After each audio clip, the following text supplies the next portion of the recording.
Back in the Saddle Tour. The Back in the Saddle Tour was a comeback concert tour by American rock group Aerosmith, which had been relatively inactive for several years.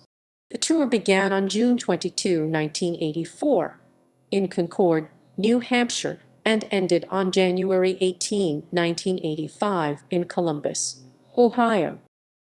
Background. Formed in 1970, Aerosmith was on hard times by the early 1980s.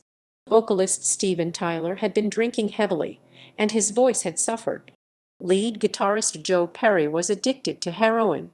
The relationship between the two most prominent members of the band had deteriorated to hostility.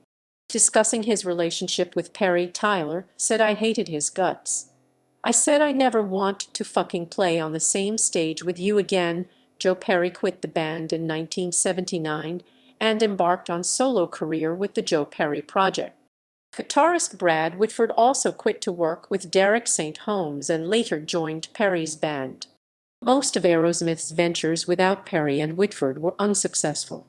Many fans believed that this was the end of Aerosmith. Reunion. In 1983, the original band members started drifting back together. Perry had kicked his heroin habit, and although Tyler was still drinking, he was in somewhat better control of himself. Tyler had concluded. In its final form, the tour consisted of 58 performances. Tour. Doubts were expressed as to whether Aerosmith could make a comeback. Cynics may suggest that the reunion, dubbed the Back in the Saddle Tour, is all the band has going for it. Aerosmith hasn't had a new album in 2 years. The tour consisted of 2 legs with a 3-month break at the midpoint. The tour got a roar of approval from loyal fans, and it was described as a rousing success.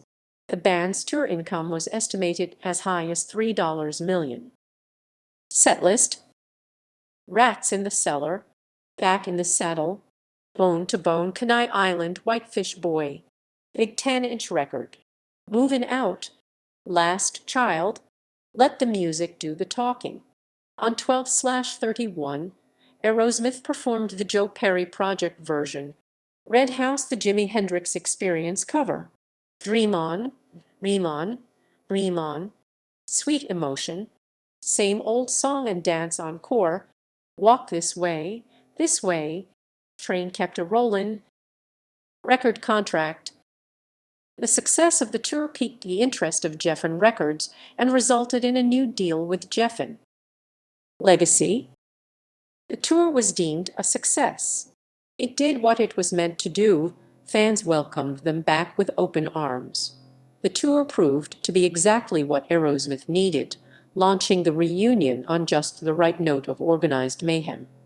6 of the 8 tracks on the album Classics Live Roman II were recorded at the Orpheum Theater in the band's hometown of Boston on New Year's Eve, December. This album has been called far more worthy than its nondescript packaging suggested. The band's successful career has continued for over 25 years after this comeback tour. Tour dates.